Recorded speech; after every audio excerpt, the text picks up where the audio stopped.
This is Laurie Moore-Moore with Texas Brave and Strong.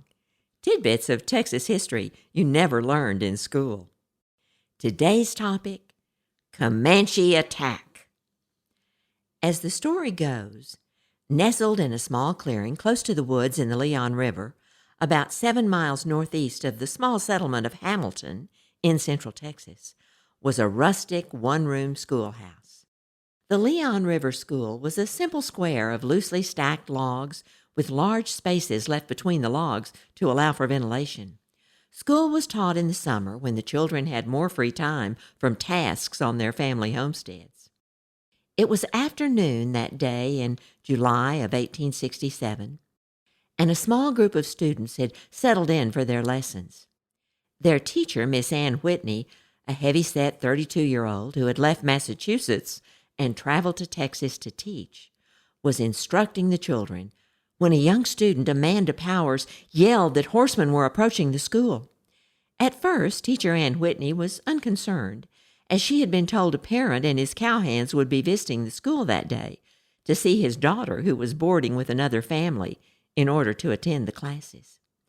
But Amanda Powers continued to watch the approaching riders between cracks in the logs and was soon convinced the riders were Indians. She pushed her little brother out the school's only window and quickly followed him.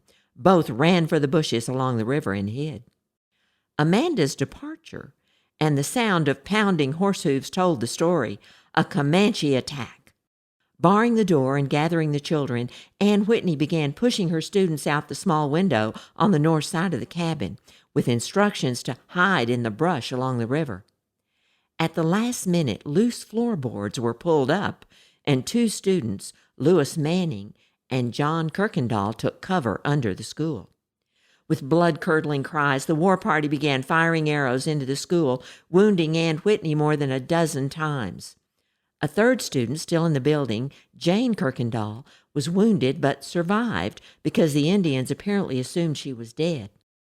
Wounded and dying, Ann Whitney spread her skirts over the floorboards where Tom and Lewis were hiding. The Comanche broke the door down, found the 2 boys cowering under the floor, and dragged them up. Among the dozen or so Comanche raiders was a red-headed white man who asked the 2 boys if they wanted to join the Indians. Young John Kirkendall said yes and was taken. Lewis Manning said no. He later said he thought he was about to be killed when the leader of the raiders called for the rest to leave. As they were leaving, the red-haired Indian saw Olivia Barbie, captured her, pulling her onto his saddle. When he was distracted, she jumped down and escaped back into the thick underbrush. By chance, 2 women out for a ride saw the commotion as the attack began. 17-year-old Amanda Howard and her sister-in-law, Sarah Howard, realized they needed to warn others that the Comanche were raiding. They reversed their horses and raced toward Baggett's cabin about half a mile away. A few of the Comanche hurried to stop them. In the rush, Sarah was thrown from her horse while jumping an 8-rail fence. An Indian captured her horse, but Sarah was uninjured and able to make it to the Baggett home. Amanda charged ahead of the pursuing Indians, managed to outrun them on the young, spirited colt she was riding, and was able to spread the alarm to other neighboring cabins and alert the citizens of Hamilton. While one group of Comanche had attacked the school, a second group found this Staniland family traveling nearby. Mr. and Mrs. Staniland and their 2 children were killed. Armed men from Hamilton gathered and pursued the marauders to no avail. John Kirkendall, who was taken in the raid, was traded back about 6 months later. His wounded sister Jane recovered from her wound.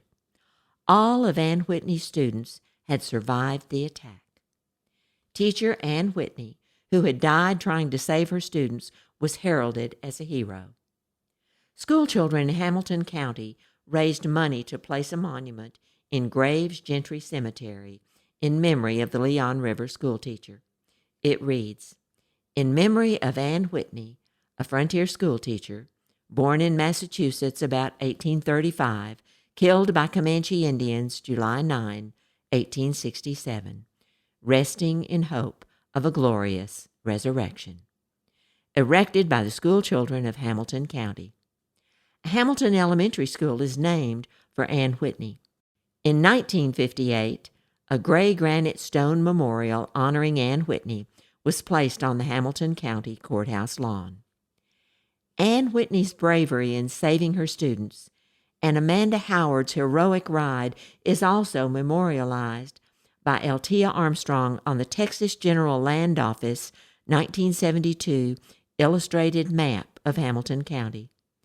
In an ornate block of calligraphy and around the edges of the map is the illustrated story of the two brave pioneer women, Anne Whitney and Amanda Howard. Just two examples of strong and brave women who helped to settle Texas.